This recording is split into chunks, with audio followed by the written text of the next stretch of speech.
कि सबसे पहले तो हम यह समझ लें कि कैंसर एक लाइलाज बीमारी नहीं है, बट ऑन एन एवरेज उम्र की बीमारी है। जितनी ज़्यादा उम्र होगी उतना कैंसर होने की संभावना ज़्यादा रहेगी। अगर आपको किसी भी तरह का अपने आप में बदलाव दिखता है, फॉर एग्जाम्पल आप नॉर्मल व्यक्ति है, आपको खांसी नहीं आती, आपको खांसी आना चालू हो गई। आप नॉर्मल व्यक्ति है, आपका वजन एक फिक्स वजन है, गिरना चालू हो गया। अगर कोई भी ऐसा सिम्टम आपको नजर आता है, 2 दिन 4 दिन उसको ऑब्जर्व करें। मगर अगर आपकी उम्र थोड़ी सी भी ज़्यादा है, 40 साल से, इस सिम्टम को 2-3 दिन में अगर वो नहीं जा रहा है तो उसको तवज्जो दें और अपनी जांच शुरू करें। जितने कैंसर के मरीज हैं, पैदा हो रहे हैं, उससे ज़्यादा कैंसर के मरीज हैं जो इस बीमारी से पूरी तरह से ठीक हो चुके हैं।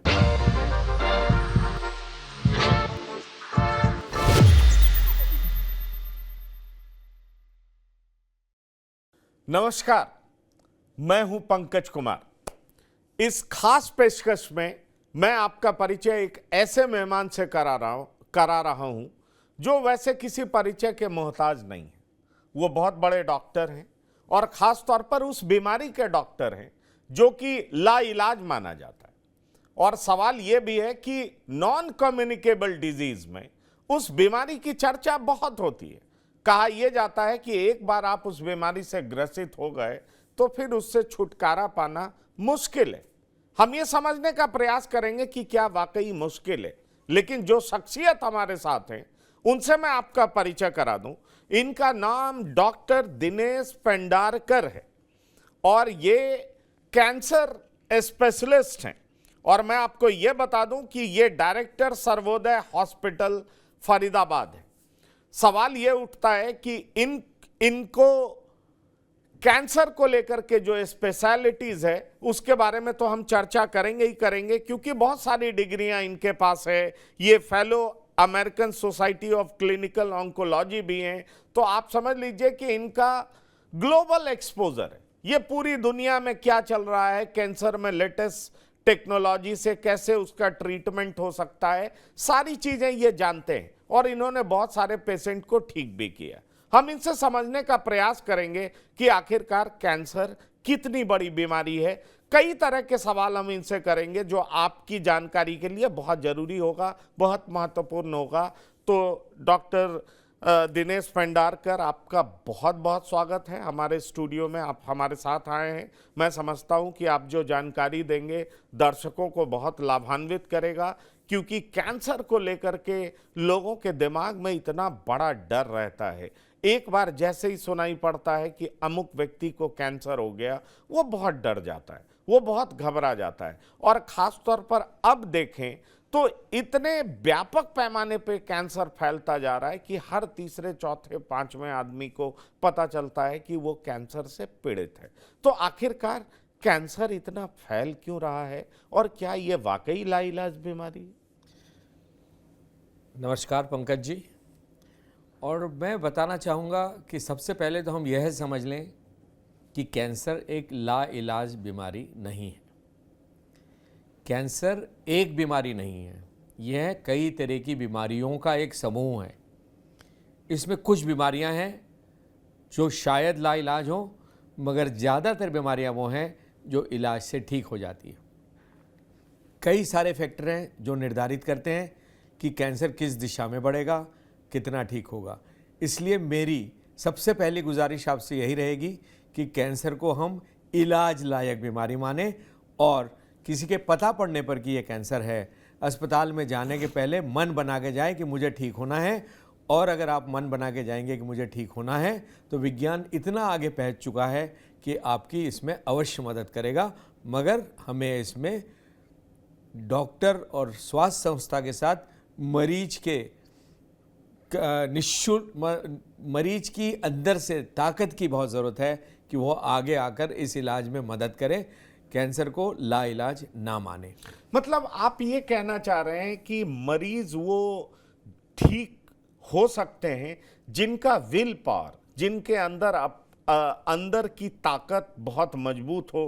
क्योंकि हमने कई सारे सेलिब्रिटीज की चर्चा भी सुनी है, उनके बारे में पढ़ा भी है कि वो ठीक इसलिए हो गई क्योंकि उनके भीतर विल पावर बहुत जबरदस्त था। तो विल पावर का रोल क्या होता है? क्या वो अंदर से आपको ज्यादा इम्यूनिटी देता है? क्या वो ज्यादा ताकत प्रदान करता है जिससे कैंसर जैसी बीमारी से लड़ा जा सके? शायद आपने बिल्कुल सही पकड़ा। कैंसर वो बीमारी है जो सिर्फ किसी कारणों से नहीं होती है, जिसमें जो मेरा शरीर है वो अंदर से कितना ताकतवर है, यह एक बहुत बड़ा मुद्दा है। और विल पावर ही हमारी कई चीज़ों को कंट्रोल करता है। विल पावर हमारी इम्यूनिटी को कंट्रोल करता है। विल पावर हम इलाज के साइड इफ़ेक्ट किस तरह से झेलेंगे उसको प्रभावित करता है। तो विल पावर की बहुत ज़्यादा वैल्यू है। जो मरीज़ ठान लेता है कि मैंने ठीक होना है, प्रायः मैंने मेरे 40 साल के एक्सपीरियंस में देखा है कि वो ठीक हो जाता है। अगर मैंने पहले ही दिन मान लिया कि नहीं यार मैं तो बिल्कुल ही ठीक नहीं होने वाला हूँ, वो मरीज़ ठीक नहीं करता है। इसलिए मेरी सबसे पहली गुजारिश है, अगर किसी को पता भी पड़ता है कैंसर है, तो ठान के मरीज का मन बना के ठीक होने का इरादा रख के फिर अस्पताल में प्रवेश करें। डॉक्टर, मैं आपसे यह समझना चाहूंगा, विल पावर जिसको हिंदी में कहते हैं दृढ़ इच्छा शक्ति। अब सवाल यह उठता है कि दृढ़ इच्छा शक्ति पर्सन टू पर्सन वैरी करता है, और ये कहा जाता है कि ये इंसान का एक ऐसा स्वभाव होता है जिसको थोड़ा बहुत डेवलप तो किया जा सकता है, लेकिन बहुत ज़्यादा डेवलप नहीं किया जाता। पर यह भी कहा जाता है कि जिनकी दृढ़ इच्छा शक्ति मजबूत होती है वो उतने ही ज़्यादा मजबूत इंसान होते हैं और वो अपनी ज़िंदगी में उतने ही ज़्यादा सफल होते हैं। और आपने बड़ी अच्छी बात कही कि जो जितना ज़्यादा विल पावर मजबूत करेगा उसकी ठीक होने की संभावना, उसके ठीक होने की संभावना बहुत ज़्यादा है। पर हमने जब चर्चा की शुरुआत की थी तो आपने कहा था कैंसर बिल्कुल लाइलाज बीमारी नहीं है, कुछ ऐसी बीमारी जरूर है, क्योंकि आपने बताया कैंसर बीमारी का समूह है, उसमें कुछ ऐसी बीमारियां हैं जो कि लाइलाज हैं, बाकी सबको ट्रीट किया जा सकता है। जरा अगर आप इसको एक्सप्लेन कर दें तो मुझे लगता है कि दर्शकों तक ये बात पहुंचेगी, जो कि बहुत ही इंपॉर्टेंट इंफॉर्मेशन होगा। इसमें मैं सिर्फ एक ही बात कहना चाहूँगा कि आज दुनिया में जितने कैंसर के मरीज हैं, पैदा हो रहे हैं, उससे ज़्यादा कैंसर के मरीज हैं जो इस बीमारी से पूरी तरह से ठीक हो चुके हैं। आज ठीक हो के दुनिया में रहने वालों की संख्या कैंसर जो हो रहा है उस मरीजों से कई गुना ज़्यादा है। यह एक ही फैक्ट ये प्रूफ करता है कि कैंसर एक ठीक होने वाली बीमारी है। हाँ, अब ऐसा बहुत बार होता है कि कैंसर लेट स्टेज में पकड़ में आया, मरीज सही समय पर डॉक्टर के पास नहीं पहुंच पाया, या कुछ इस तरह का बीमारी है जो ठीक नहीं हो सकता है। ये बहुत कम नंबर है इसका। ऑन एन एवरेज आज की तारीख में मरीज अगर जैसे ही उसको तकलीफ़ होती है वो डॉक्टर के पास पहुंच जाता है। आज हमारे पास सारी सुविधाएं हैं, हमारे घर के पास में डॉक्टर मौजूद है, हमारे पास जो आम जांच है जिससे हम कैंसर को पकड़ते हैं, एक्सरे है, सोनोग्राफी है, रूटीन खून की जाँच है, ये हर गली में मौजूद है। तो ऑन एन एवरेज आज मरीज छोटी सी भी तकलीफ होते से ही डॉक्टर के पास पहुंच जाता है और डॉक्टर जांच करके कैंसर की संभावना बता देता है। पहले ये नामुमकिन था, इसलिए हम अब कैंसर को जल्दी जल्दी पकड़ने लगे हैं, मतलब पूर्वावस्था में पकड़ने लगे हैं, और इसके कारण नेचुरली कैंसर का ठीक होना स्वाभाविक है, और कैंसर ठीक हो रहा है और आगे भी होगा। तो ये आप हमें बताइए, क्योंकि मैं चाहूँगा कि ये दर्शकों तक ये बात पहुँचे कि दरअसल कैंसर ठीक होगा, ये तो आप बहुत बड़ी बात कह रहे हैं। मुझे लगता है ये बहुत सारे लोगों के विल पावर को मजबूत करेगा जो इस प्रोग्राम को देखेंगे। लेकिन सवाल ये उठता है कि किस प्रकार के कैंसर पक्का ठीक हो जाएंगे। दूसरी बड़ी बात यह है कि इसको डायग्नोस कैसे किया जाए। जैसे मुझे छोटी मोटी बीमारी कुछ भी होती है, पेट में दर्द होता है, तो पेट में दर्द होता है, नॉर्मली लगता है कि मैं कल ठीक हो जाऊंगा। तो कई ऐसे लोग भी सामने आते हैं जिनको पता चलता है कि उन्हें कुछ पता ही नहीं चला और 4th स्टेज का कैंसर निकल गया, 3rd स्टेज का कैंसर निकल गया। तो ये हो कैसे जाता है कि स्टेज इतना ऊंचा चला जाता है और लोगों को पता नहीं चलता? इसमें हमें सिर्फ और सिर्फ जागरूक रहने की ज़रूरत है। मेरी गुजारिश ये रहेगी कि आप 2-3 चीज़ें समझ लें। कैंसर ऑन एन एवरेज उम्र की बीमारी है, ऑन एन एवरेज। सारे कैंसर नहीं, कैंसर किसी भी एज में हो सकता है, बट ऑन एन एवरेज उम्र की बीमारी है। जितनी ज़्यादा उम्र होगी उतना कैंसर होने की संभावना ज़्यादा रहेगी, नंबर 1। नंबर 2 हमें ध्यान रखना है, आप अपने शरीर को, उम्र की मैं बात कर रहा हूँ, उम्र का मतलब 40 साल, 50 साल, 60 साल, 70 साल, जितना ज़्यादा उम्र होगी उतनी संभावना रहेगी। अगर आप अपने शरीर को, अगर आपकी उम्र 40-50 साल है, आप अपने आप को भली भांति समझते हैं कि आप कौन हैं, आप कैसे हैं, कैसे दिखते हैं, आपका शरीर कितना सीधा, कितना टेढ़ा है, कहाँ आपको सूजन है, कहाँ नहीं है, ये आप अपने आप को अच्छी तरह से समझते हैं। मेरी गुजारिश ये रहेगी कि अगर आपकी उम्र हो रखी है, अगर आपको किसी भी तरह का अपने आप में बदलाव दिखता है, फॉर एग्ज़ाम्पल आप नॉर्मल व्यक्ति है, आपको खांसी नहीं आती, आपको खांसी आना चालू हो गई। आप नॉर्मल व्यक्ति है, आपका वज़न एक फिक्स वज़न है, गिरना चालू हो गया। आपको बुखार नहीं आना चाहिए, अगर बुखार आ भी गया तो 2 दिन में बुखार वायरल चला जाता है, बुखार 7 दिन हो गए नहीं जा रहा है। आपको कहीं से बॉडी से खून नहीं जाना चाहिए, आपको अचानक खांसी आई, कफ में खून दिखने लग गया, पेशाब लाल कलर की होने लग गई, तो यह आपको कल नहीं था। आप अपने शरीर को अच्छी तरह से जानते हैं। अगर कोई भी ऐसा सिम्टम आपको नज़र आता है, 2 दिन 4 दिन उसको ऑब्जर्व करें, मगर अगर आपकी उम्र थोड़ी सी भी ज़्यादा है 40 साल से, इस सिम्टम को 2-3 दिन में अगर वो नहीं जा रहा है तो उसको तवज्जो दें और अपनी जांच शुरू कराएं। अगर हम सिर्फ इस बात पे ध्यान रखेंगे कि मैं ऐसा दिखता हूँ मगर कल मुझे ये नहीं था, अगर हम यही चीज़ पकड़ लेंगे तो हम कैंसर को जल्दी पकड़ पाएंगे। और on an average her cancer जो जल्दी की अवस्था में पकड़ा जाता है वो उसका इलाज संभव है। उसका इलाज संभव है। तो इलाज में मॉडर्न टेक्नोलॉजी का भी रोल होगा डॉक्टर, क्योंकि आपने पिछले 40 सालों से कैंसर पेशेंट का इलाज किया है, आपके पास वास्ट एक्सपीरियंस है, कई लोगों को आपने इलाज किया है। सवाल ये उठता है कि आज से 10 साल पहले, 20 साल पहले, 30 साल पहले और अब में कितना बड़ा फर्क है, इसमें मॉडर्न टेक्नोलॉजी का क्या योगदान है? जब आप ट्रीट करते हैं तो अब आपको लगता है कि आप बिल्कुल वेल इक्विप्ड हैं, आपके पास तमाम वो टेक्नोलॉजी है जिसकी मदद से ना केवल आप आइडेंटिफाई कर सकते हैं बल्कि आप क्योर भी कर सकते हैं। आपने बिल्कुल सही कहा। आज हमारे पास वो सुविधाएं हैं जो हमारे पास 40 साल पहले नहीं थी। 40 साल पहले मेरी जेब में 4 या 5 गोलियां या दवाई या इंजेक्शन थे जिससे मुझे सारे कैंसर का इलाज करना पड़ता था। आज मेरे पास इतनी दवाई, गोलियां, इतने इंजेक्शन हैं, नई टेक्नोलॉजी है, टारगेटेड थेरेपी है, इम्यूनोथेरेपी है, इतनी ज़्यादा है कि उनको सबको याद रखना तक मुश्किल होने जा रहा है। तो बहुत सारी दवाइयाँ आ गई है, साइंस बहुत आगे बढ़ गया है। ये सिर्फ दवाइयों में नहीं, मगर दवाइयों से हम मेजॉरिटी कैंसर कंट्रोल कर पाते हैं। ऐसी सर्जरी में आज आधुनिक तकनीक आ गई है कि बड़े से बड़े ऑपरेशन सरल तरीके से किए जा सकते हैं। बहुत सारी नई टेक्निक आ गई है। पहले मरीज को 4 घंटे का ऑपरेशन करना या बेहोश रखना असंभव था। आज जो 4 घंटे का ऑपरेशन था वो ऑपरेशन ही 1 घंटे में ख़त्म हो जाता है। नई तकनीक आ गई है। रेडिएशन की नई तकनीक आ गई है। पहले जब हम रेडिएशन करते थे तो हमें करीब करीब समझ लीजिए पूरे शरीर के किसी हिस्से का सिकाई, जिसको हम रेडिएशन कहते हैं, करना पड़ता था। आज हम अगर 2 मिलीमीटर की गठान है तो हम 2 मिलीमीटर की गठान की सिकाई कर सकते हैं और उसके पास का जो नॉर्मल शरीर है, नॉर्मल बॉडी का हिस्सा है, उसमें कोई फ़र्क नहीं पड़ेगा।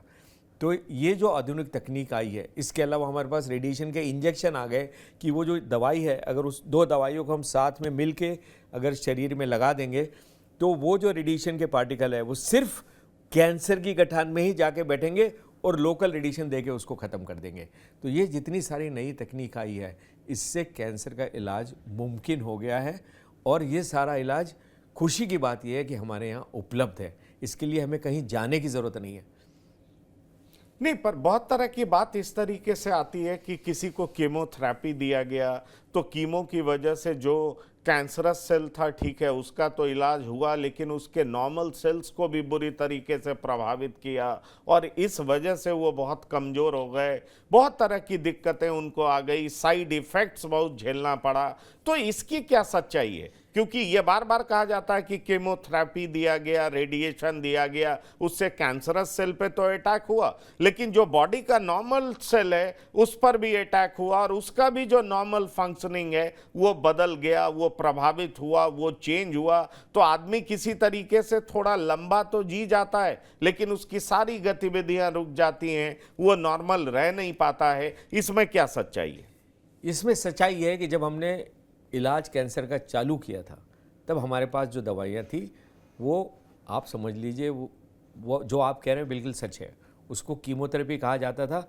वो एक समझ लीजिए एटम बॉम्ब की तरह थी या बड़ी मिसाइल की तरह थी, जो जैसी गिरती थी वो साथ साथ कैंसर के आसपास की जगहों को भी मार देती थी।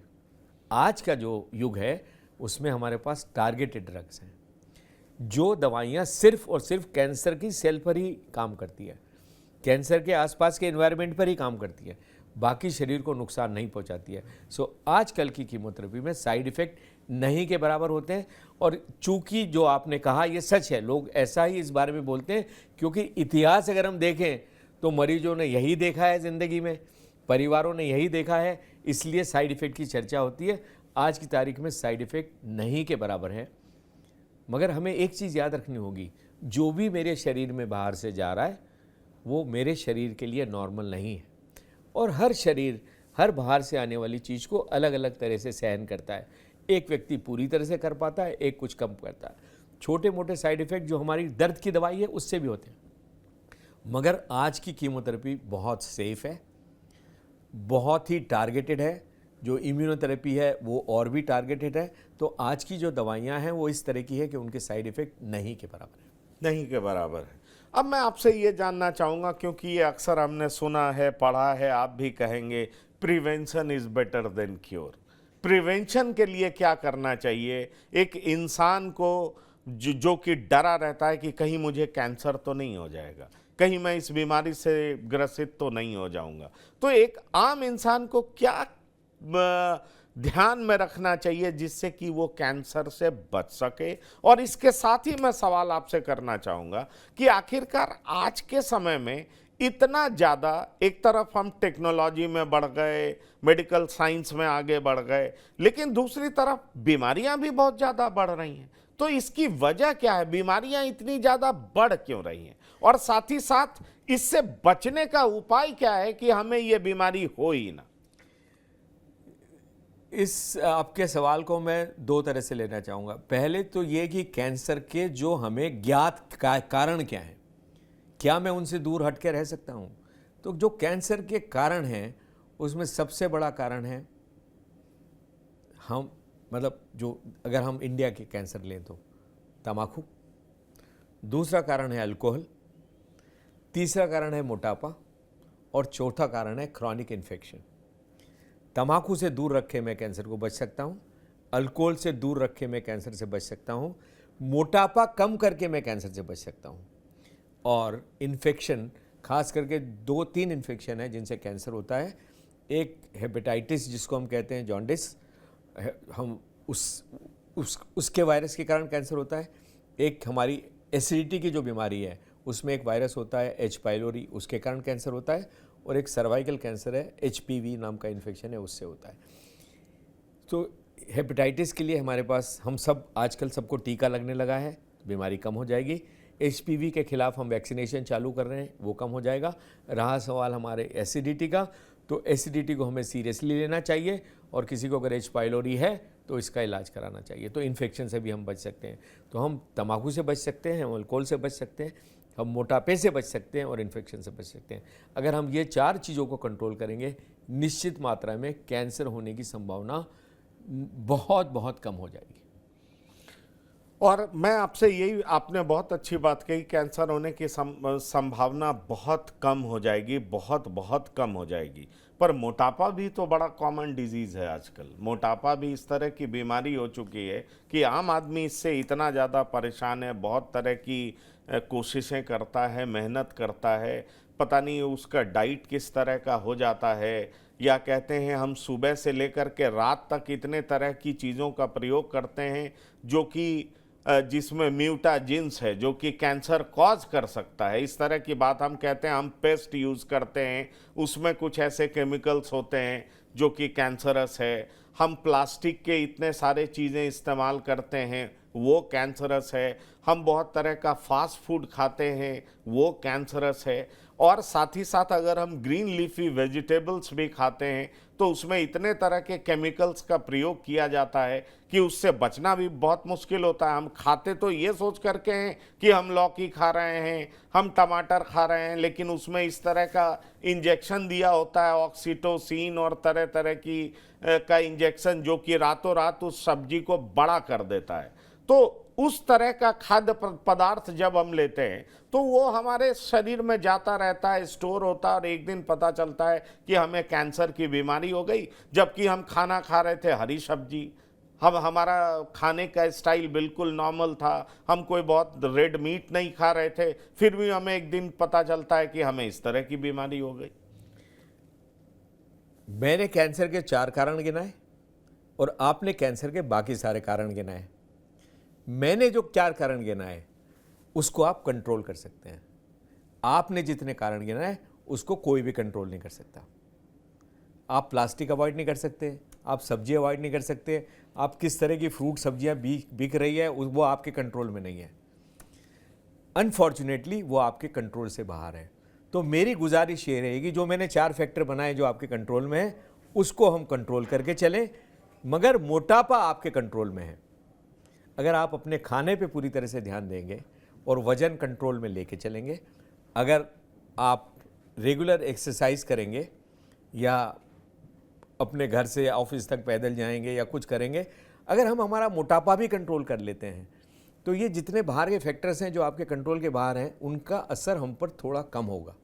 तो मेरी गुजारिश ये रहेगी, जो हमारे कंट्रोलेबल फैक्टर हैं उनको हम कंट्रोल करें, जो हमारे कंट्रोल के बाहर हैं, जो हैं ही नहीं बाहर, उससे हम बचने की कोशिश करें कि हम डेफिनेटली ऑफिशियली हम ये कह सकते हैं कि फास्ट फूड को अवॉइड करना, फास्ट फूड एक ओबेसिटी का सबसे बड़ा कारण है। अगर हम उसको अवॉइड कर सकें तो बहुत अच्छा होगा, बहुत अच्छा होगा। और मैं एक कैंसर से रिलेटेड एक लास्ट सवाल आपसे करूंगा कि आजकल और भी क्या तकनीकें आ चुकी हैं, क्योंकि पहले कहा जाता था कि 4th स्टेज में आप पहुंच गए तो बचना संभव नहीं है। क्या अब 4th स्टेज में ट्रीट किया जा सकता है? पहले ये भी कहा जाता था कि दूसरे स्टेज तक आप बच सकते हैं, उसके बाद तीसरे में पहुंचते पहुंचते आप बच नहीं पाएंगे। आज की स्थिति क्या है? अगर हम नए जमाने की बात करें तो क्या तीसरे और चौथे स्टेज में लोग बच सकते हैं? बचने की संभावना कितनी? मैं माफ़ी चाहूँगा, मगर सबसे पहले मैं एक चीज़ क्लियर कर दूँ। 1st stage, 2nd stage, 3rd stage, 4th stage, ये मरीज के डिक्शनरी के शब्द नहीं हैं। ये शब्द डॉक्टर इस्तेमाल करता है और एक दूसरे से आपस में बात करने के लिए। अगर आप डॉक्टर हैं, मैं डॉक्टर हूं, तो मैं आपको बताऊंगा मेरे पास 2nd स्टेज का मरीज है, आप समझ जाएंगे मैं किस तरह की बात कर रहा हूं। मरीज के लिए सिर्फ ज़रूरी है कैंसर है या कैंसर नहीं है। इसलिए अपने कैंसर को कृपया किसी स्टेज के साथ ना जोड़ें। और जो कैंसर की दवाइयाँ हम लगा रहे हैं या रेडिएशन के पार्टिकल्स जैसे लुटीशियम लगा रहे हैं, तो कैंसर की दवाई स्टेज 1 हो या स्टेज 4 हो, वो हर कैंसर के सेल में जा रही है। तो स्टेज 3 या 4 का कैंसर भी हो तो भी मेरी दवाई वहाँ पहुँचेगी, और स्टेज 1 का हो तो भी पहुँचेगी। तो स्टेज के बारे में ध्यान ना दें। आजकल जो कैंसर की दवाइयाँ आई हैं, जिसको मैंने कहा टारगेटेड दवाई, वो कैंसर जहाँ भी बैठा हो वहाँ जाएगी और कैंसर को मारेगी। इसलिए हमें सबसे पहले इम्पॉर्टेंट पता करना ज़रूरी है कि कैंसर किस तरह का कैंसर है, उस पर दवाई कितनी कारगर है, इम्यूनोथेरेपी कारगर है, कौन सी दवाइयाँ ज़्यादा कारगर हैं। तो हमें प्रयास ये करना चाहिए कि इस कैंसर में उस तरह की दवाई का हम इस्तेमाल करें। बिल्कुल। तो ठीक है, आपने बहुत महत्वपूर्ण जानकारी दी डॉक्टर दिनेश पेंडारकर, और ये जानकारी से मुझे लगता है कि दर्शक काफ़ी लाभान्वित होंगे, क्योंकि कैंसर अब एक आम समस्या बन चुकी है, घर घर की समस्या बन चुकी है। आपने कैसे इसको प्रिवेंट किया जा सकता है वो भी बताया, आपने ये भी बताया कि इलाज कैसे किया जा सकता है ये भी बताया। लेकिन मैं आपको बताऊं, मैं आपसे पूछूं कि आने वाले 19 जून को सिकल सेल दिवस है, और सिकल सेल एनीमिया भी एक बड़ी बीमारी होती है। ये कैसी बीमारी होती है, कौन सी बीमारी होती है, और भारत के परिप्रेक्ष्य में इसकी अहमियत क्या है? अगर आप मुझे परमिशन दें तो मैं कैंसर के बारे में एक लाइन जोड़ दूं। जी हाँ, बिल्कुल। कैंसर के बारे में मैं ये कहना चाहूँगा कि कैंसर होने पे घबराने की ज़रूरत नहीं है, उसको लाइलाज ना माने, मगर ऐसी संस्था में ऐसे डॉक्टरों के पास जाएं जो और पहले ही दिन जब सारे कागज़ आपके हाथ में हों पूरी तरह से सारे सवालों का जवाब लेने की कोशिश करें। बिफोर स्टार्टिंग ट्रीटमेंट आपको पूरी तरह से बीमारी और इलाज के बारे में ज्ञान होना चाहिए। इसलिए ऐसी जगह जाएं, ऐसी संस्था में जाएं, ऐसे डॉक्टर के पास जाएं जो आपको पूरा समय देके उसके बारे में पूरी तरह से एक्सप्लेन करें। अगर हम पहले ही दिन पूरा समझ के आगे जाएंगे तभी हम कैंसर पर विजय प्राप्त कर पाएंगे। अब मैं आपके सिकल सेल के सवाल पर। जी हाँ, बिल्कुल, आप बताइए। सिकल सेल की बीमारी को लिटरली अगर आप मुझसे पूछे तो मैं कहूँगा यह एक महामारी है। यह करीब करीब कुछ जिलों में ज़्यादा प्रभावित है। जैसे एक ये अनुवांशिक बीमारी है, जेनेटिक बीमारी है। मदर और फादर अगर आधा आधा बीमार होंगे तो बच्चा पूरा बीमार होगा। अगर ये बीमारी किसी को हो जाती है सिकल की, तो उस बच्चे की ज़िंदगी, मतलब उस बच्चे को सरकारी हिसाब से उसे डिसेबिलिटी का सर्टिफिकेट इमीडिएटली दे दिया जाता है। अब आप सोचिए, सरकार अगर डिसेबिलिटी सर्टिफिकेट दे रही है मतलब ये कितनी घातक बीमारी होगी। वो बच्चा काम नहीं कर पाता है, उस बच्चे को बार बार दर्द होता है, उसको बच्चे को बार बार अस्पताल ले जाना पड़ता है। उसके माँ बाप 24 घंटे बच्चे की क्या ध्यान रखने के चक्कर में अपने काम से उनको वंचित होना पड़ता है, दूसरे बच्चों को समय नहीं दे पाते हैं। यह एक भारत के लिए बहुत ही इम्पॉर्टेंट बीमारी है। इस पे ध्यान दिया जा रहा है और देना भी चाहिए। और जिन जिलों में यह है, ये खास करके हमारे आदिवासी इलाकों में होती है, ट्राइबल डिस्ट्रिक्ट में होती है, और एक एक ज़िले में कम से कम हज़ार से 2-2 हज़ार मरीज इससे ग्रसित हैं। तो ये हमारे लिए बहुत इम्पॉर्टेंट बीमारी है। और सिकल सेल डिसीज़ के कंट्रोल के लिए और इसको ठीक करने के लिए हमें पूरे प्रयास करने चाहिए। इन बच्चों को मदद की ज़रूरत है, इन परिवारों को मदद की ज़रूरत है, और हमें उसमें पूरी कोशिश करनी चाहिए। आदिवासी क्षेत्रों में ऐसा होता क्यों है? आदिवासी इलाके में जहां आदिवासी रहते हैं वहीं पर इस तरह की बीमारी क्यों होती है? यह एक्चुअली आदिवासी बीमारी, हम इसको इसलिए आदिवासी के साथ जोड़ेंगे, यह बीमारी आनुवंशिक बीमारी है, जेनेटिक है। इसका मतलब जो हमारे ट्राइबल इलाके हैं वहाँ जो ट्राइबल सोशल ग्रुप्स रहते हैं वो सदियों से वहाँ रह रहे हैं। माना जाता है कि ये बीमारी 10,000-15 साल पहले जेनेटिकली शायद डेवलप हुई होगी। ये जो ट्राइबल ग्रुप्स है जो वहाँ रहते हैं, ये उस जगह से बाहर कभी नहीं निकले, तो नेचुरली उस ग्रुप्स में ये बीमारी हो गई, ये ग्रुप्स में बीमारी सीमित हो गई। और चूँकि वो ग्रुप सीमित है, वो आदमी वहाँ से बाहर नहीं निकलता है, वहीं उनकी शादियाँ होती हैं, तो नेचुरली ट्राइबल ही इलाका अब ऐसा बचा है जहाँ सारे लोग सीमित रह गए। बाकी इलाकों में लोग एक जगह से निकल के दूसरी जगह जाने लगे हैं, पूरे देश विदेश में घूमने लगे हैं, इसलिए वहाँ पर ये बीमारियाँ कम हैं। इसलिए ट्राइबल इलाके में, और ट्राइबल इलाका हिस्टोरिकली जो हमारा था, यह वो इलाका था जहाँ बहुत जंगल थे, झाड़ी थी, मतलब मलेरिया था। तो ये जो बीमारी है ये एक इवोल्यूशन है।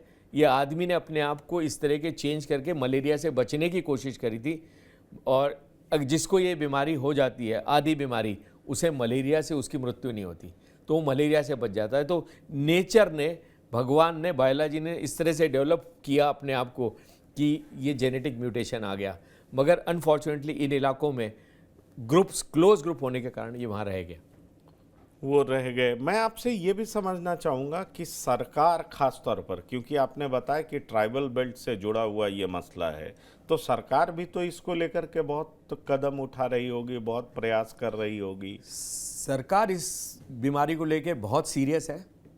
सरकार ने एक स्पेशल प्रोग्राम चालू किया है जिसका नाम है सिकल सेल एलिमिनेशन मिशन, कि सरकार चाहती है कि ये बीमारी पूरी तरह से ख़त्म हो जाए, ये पूरी तरह से, और इसमें बहुत सारी इसमें काम किया जा रहा है। खास करके 2 तरह का काम हो रहा है। यह पता लगाने का काम किया जा रहा है कि कौन सिकल सेल बीमारी के कैरियर हैं, मतलब किसको आधी बीमारी है। अगर मुझे आधी बीमारी है तो जब मैं शादी करने जाऊंगा तो मुझे पता होना चाहिए कि मेरी वाइफ को ये बीमारी नहीं होनी चाहिए। अगर उनको आधी भी बीमारी है तो हमारे बच्चों को पूरी बीमारी हो सकती है। तो सबसे पहले एजुकेशन, ट्राइबल पॉपुलेशन का एजुकेशन, कि वो कैरियर तो नहीं है, जिसके लिए स्क्रीनिंग की ज़रूरत है। सरकार ने पिछले 2 साल में मैसिव लेवल पे स्क्रीनिंग किया है। कम से कम मेरा मानना है कि 2 से 3 करोड़ लोगों की स्क्रीनिंग हो चुकी होगी, शायद ये नंबर और ज़्यादा भी हो सकता है।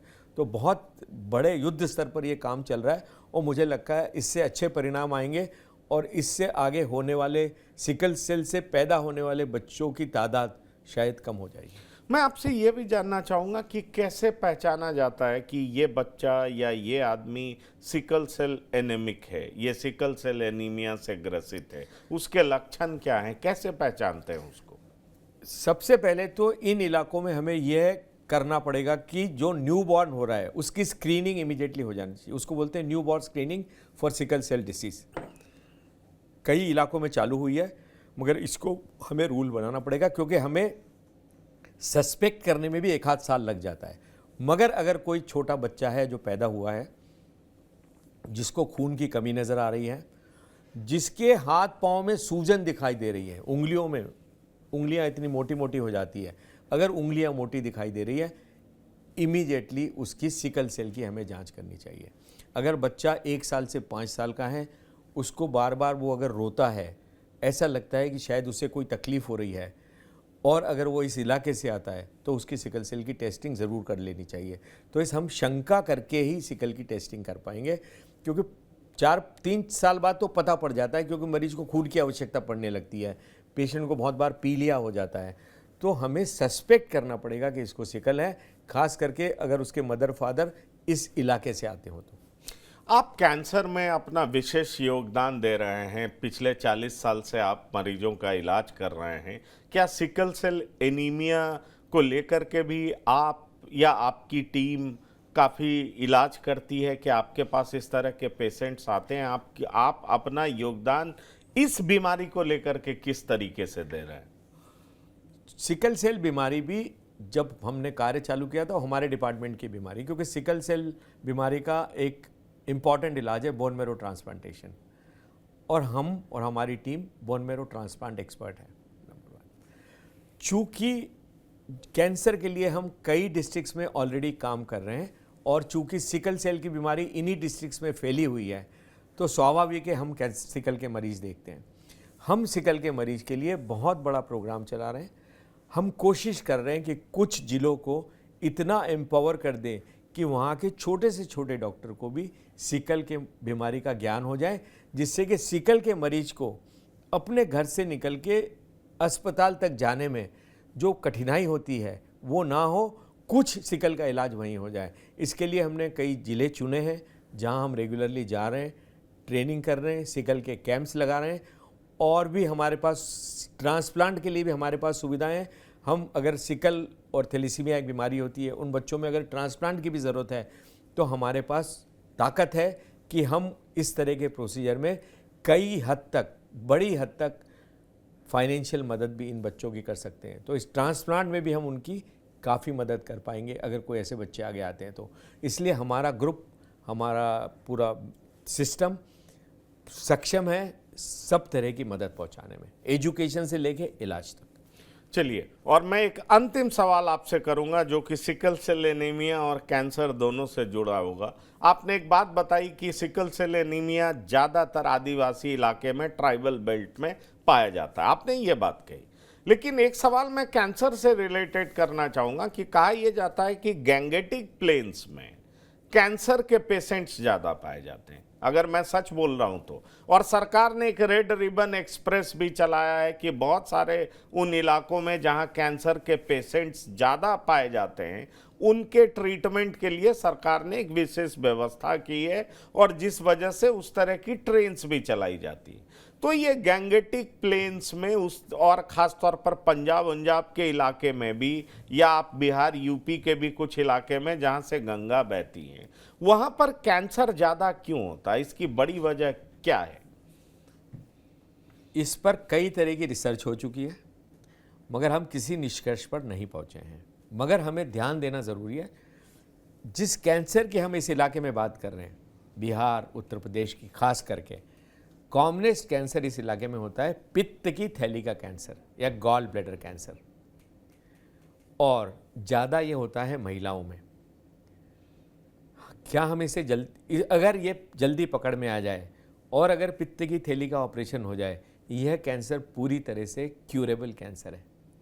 मेरी गुजारिश यही रहेगी इन इलाकों में, खास करके अगर पेट में थोड़ा सा भी दर्द होता है, अगर थोड़ा सा भी मोटापा है घर में, खास करके महिलाओं को सोनोग्राफी की जांच कराना ना भूलें, क्योंकि सिर्फ सोनोग्राफी की जांच में ही हम इसे पकड़ लेंगे।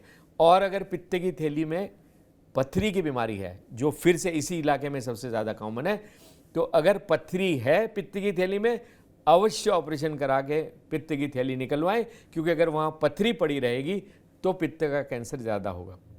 और गैंजेटिक बेल्ट में जो हम कैंसर की बात करते हैं, वो हम गॉल ब्लैडर कैंसर की जनरली बात करते हैं। चलिए, तो आपने बहुत महत्वपूर्ण जानकारी दी डॉक्टर धीरेश पंजारकर, और मैं ये समझता हूँ कि आपकी जानकारी जो कैंसर से रिलेटेड है, चाहे सिकल सेल एनीमिया से रिलेटेड है, वो लोगों को बहुत ज़्यादा लाभान्वित करेगी, लोगों के लिए लाभकारी होगी। मैं इसलिए भी सिकल सेल एनीमिया को लेकर के बात कर रहा हूँ क्योंकि 19 जून को विश्व सिकल सेल दिवस मनाया जाता है। तो समझा जा सकता है कि इस बीमारी को लेकर के पूरी दुनिया कितना ज़्यादा चिंतित है। और जहाँ तक कैंसर का सवाल है, तो कैंसर को लेकर के तो आज घर घर में चिंता बढ़ी हुई है कि आखिरकार इससे हम निजात कैसे पाएं, या ऐसी स्थिति में ही ना पहुंचें जिससे हमें इस बीमारी का सामना करना पड़े। तो आपने दोनों कंडीशंस के बारे में बताया, और आपने ये भी बताया कि कैंसर को लाइलाज बिल्कुल नहीं मानना चाहिए, विल पावर डेवलप करने की ज़रूरत है, और सही समय पर डॉक्टर तक पहुंचने की ज़रूरत है। और जब कोई इंसान डॉक्टर तक पहुंचे तो अपनी बीमारी के बारे में पूरे तरीके से जानकारी ले, वैसे ही संस्थान में जाए। मुझे लगता है आपका संस्थान निश्चित तौर पर इसको लेकर के लोगों को, खासतौर पर जो मरीज जाते होंगे, उनको पूरी जानकारी जरूर दे रहा होगा। तो आपने हमसे बात की, हमसे बात करने के लिए और हमारे दर्शकों को तमाम तरह की जानकारियां पहुंचाने के लिए बहुत बहुत धन्यवाद और शुक्रिया। तो इस प्रोग्राम में इतना ही। ताजा तरीन खबरों के लिए आप लगातार देखते रहिए TV9। धन्यवाद, नमस्कार।